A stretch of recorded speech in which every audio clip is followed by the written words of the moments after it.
The COVID-19 pandemic outbreak and its impact have posed severe challenges on the Zambian economy and to the many sources of livelihoods for most of the population. And as it is a multi-dimensional crisis, its impact has spread across all sectors, including the health, social, and economic sectors.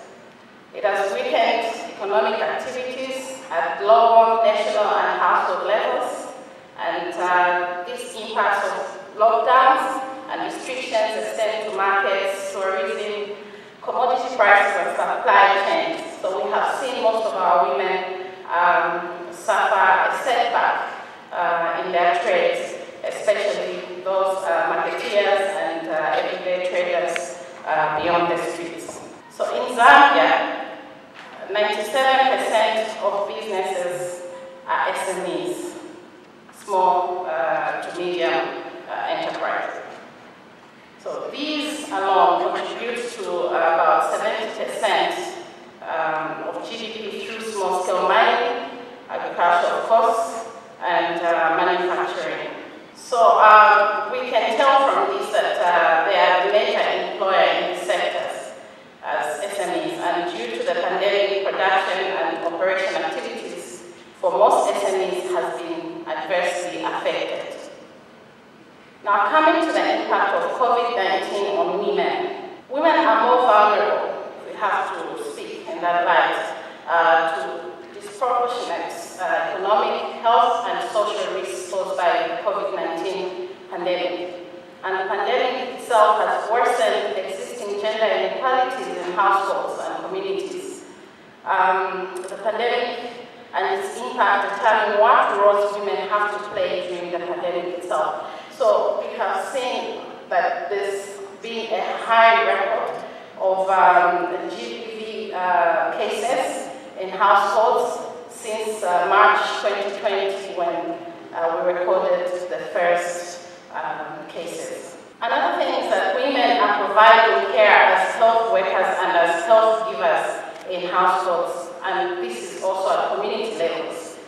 So this impact is seen most in social and economic systems where women are most active in hospitality, retail, and education, which have been negatively impacted.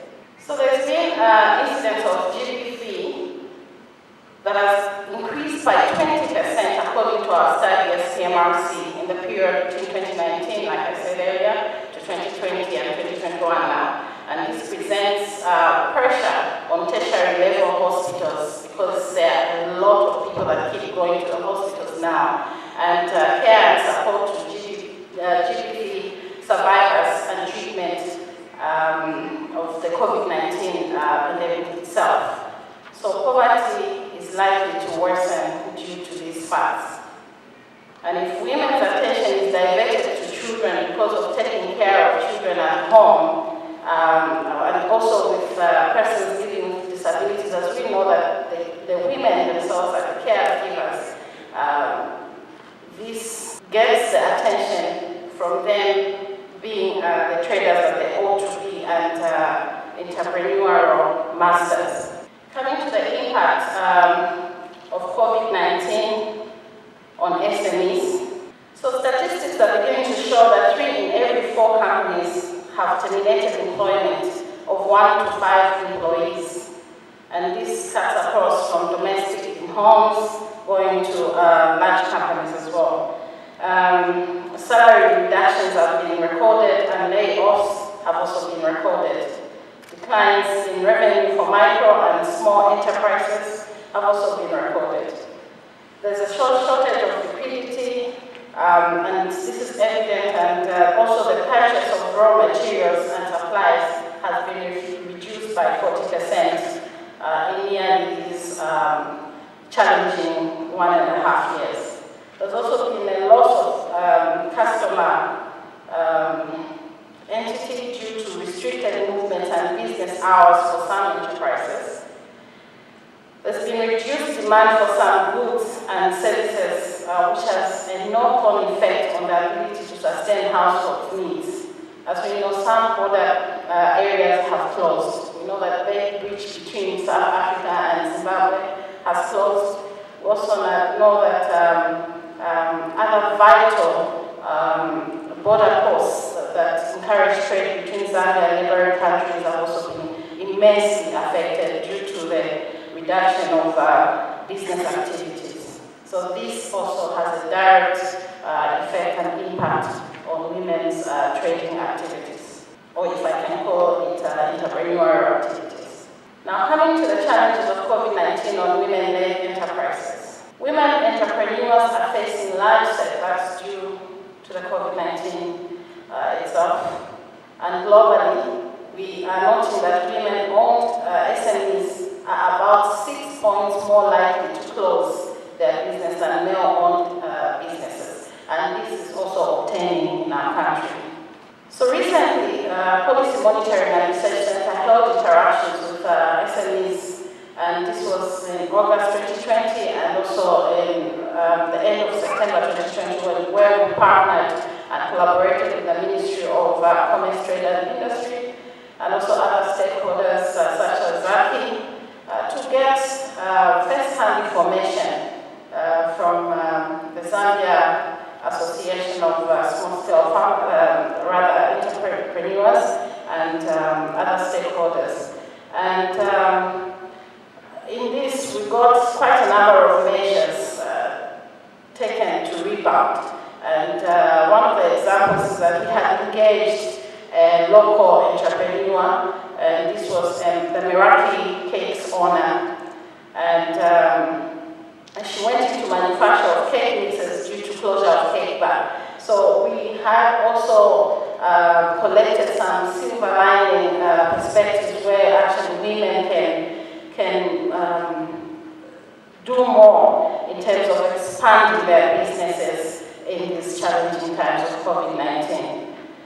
So we also noted that these cross-border traders and marketeers are also faced with challenges of sourcing the goods, like I said earlier.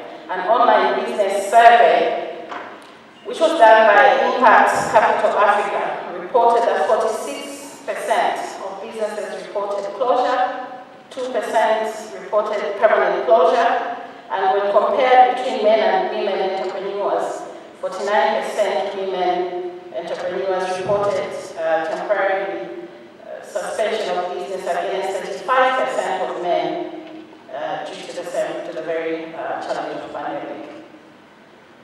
Coming to government intervention through the central bank, the Bank of Zambia introduced targeted medium-term refinancing facility. And as reported by His Excellency the President in his speech to Parliament in 2020, only about 4,200 firms have accessed the facility, and we have more. So women-led SMEs prefer microfinance institutions because of better lending requirements than traditional banks. And it is because of this that we hope that this presentation today will enlighten more women to come on board and access some of the facilities that the central bank is offering through the different banks and financial services. And also calling upon the financial firms to actually offer better facilities to women in entrepreneurship. So most of the income losses are in the sectors dominated by women, and most women lost capital and profits in providing for their families. So you can imagine a business was thriving, and then due to the COVID-19, women chose to begin to feed their families from the capital of their businesses or from the profits of their business instead of expanding and investing more.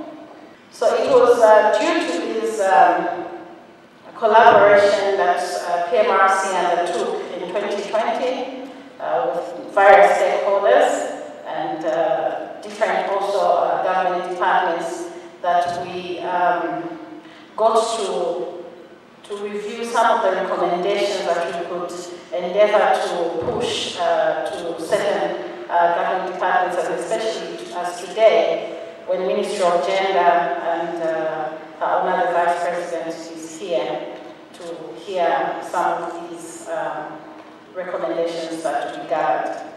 So in order to reduce the vulnerabilities brought as a result of COVID-19 pandemic on women, government and stakeholders must consider the following. Access to information is vital. And this should be done among women to promote their participation in economic and social political empowerment programs.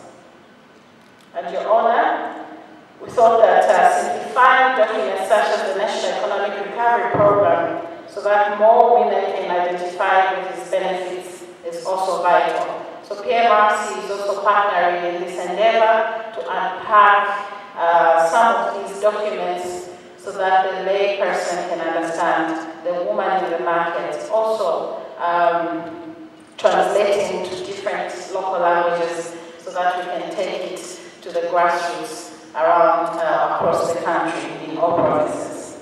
So there's also a need to enable more participation of women in policy formulation as they understand their needs. Therefore, they are in a better position to draw their own development agenda. We also urge the Central Bank in collaboration with the Ministry of Gender to reactivate plans to establish the Women's Bank. I remember a few years ago there was talk around bringing about a Women's Bank to specifically cater for entrepreneurs that are looking at women issues and also women entrepreneurs themselves.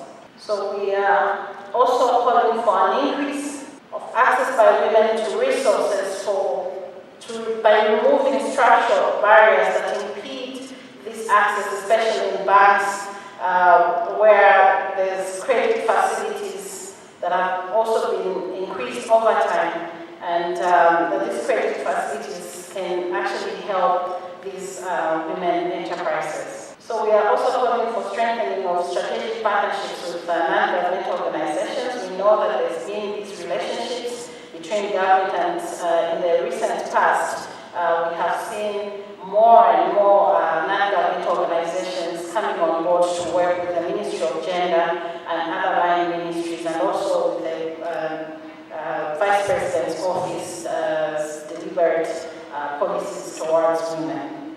But we hope that these relationships can be strengthened in view of the COVID-19 pandemic. So we honor these strategic partnerships with non-governmental and organizations, and civil society organizations that will be developed will enhance participation, especially for women also in rural areas and those that are in remote places that cannot be reached easily because obviously of government machinery through its different ministries and departments. So government must actively seek to reduce also the risks to women in their own homes through increased mechanisms to report domestic violence and the creation of subsidized spaces for women who wish to work away from home. And this is speaking to the challenge that has been highlighted earlier of gender-based violence, and that women and children have suffered so much gender-based violence during these times of staying home. Another aspect is international and regional standards on the protection and promotion of women's socio-economic rights, which Zambia subscribed to, should be translated into workable programs. And PMRC, through its network of experts, can be a partner to this one. So my role was just to give an overview of the COVID-19 pandemic impact on entrepreneurship, especially with regards to women. But I understand also that there will be specific segments, presentations done by my fellow experts who will speak today. With this, thank you very much. Thank you, Your Honor.